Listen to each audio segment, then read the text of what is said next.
So how long does a bottle of bourbon stay fresh after it's been opened? Well, quite different than wine. You open up a bottle of wine, day or two, sock to dies, it's done.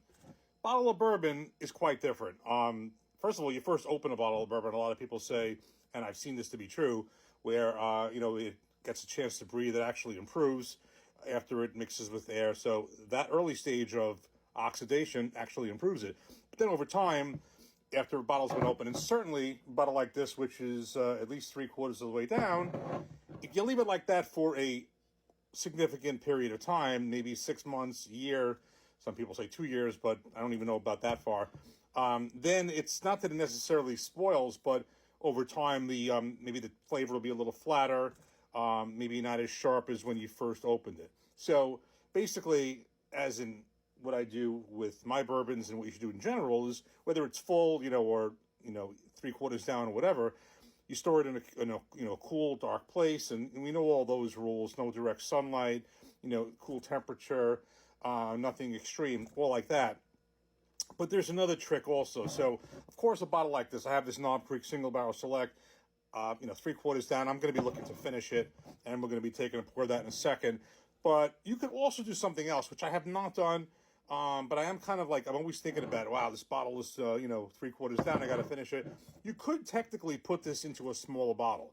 You want to go extreme, like the little handshake bottles, the samples, so like 2 ounces, but something maybe, smaller than this, bigger than that. If you transfer it into a smaller bottle, that, there's less space between what's left of the bourbon, in the bottle, and there's less space for the air, that could improve it. So a bottle like this, you have all this space for air to fill in. Generally, they say when it gets to this level, you kind of want to finish it up because, 6 months or so and a year or, I don't know if this is the hard and fast rule, but not that it's going to go sour, but it's going to start to kind of be a little bit flat. So in general, either you try to finish these up when you get to this point, or maybe transfer it into a smaller bottle, and along the way, whether it's halfway done, full, empty, or whatever, a little left or a lot, always keep it in a cool, dark place, and just be careful of direct sunlight and temperature fluctuations and all that. In the meantime, in the interest of finishing bottles up, we will. Knob Creek Single Barrel Select 120 proof Wegmans Private Selection. 75 corn, 13 rye, 12 malted barley. This one is just about 10 years old and quite good. Cheers. Still tastes fresh to me, but we will be finishing this up. And just as a side note, I will tell you, as I mentioned in a previous video, I did finally see a Knob Creek cast strength bottle by me. The only problem was it was 123 proof. This is 120 proof.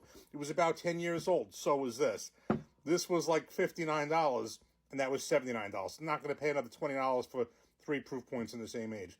So if you're looking for those cast strengths, you got to, in my opinion, you should try to find one that is somewhat higher in proof than these basic single barrel selects, and or a difference in age, something that is meaningfully different than this, because some of those could be very close in proof and age to these. So just watch out for that, and watch your bottles too.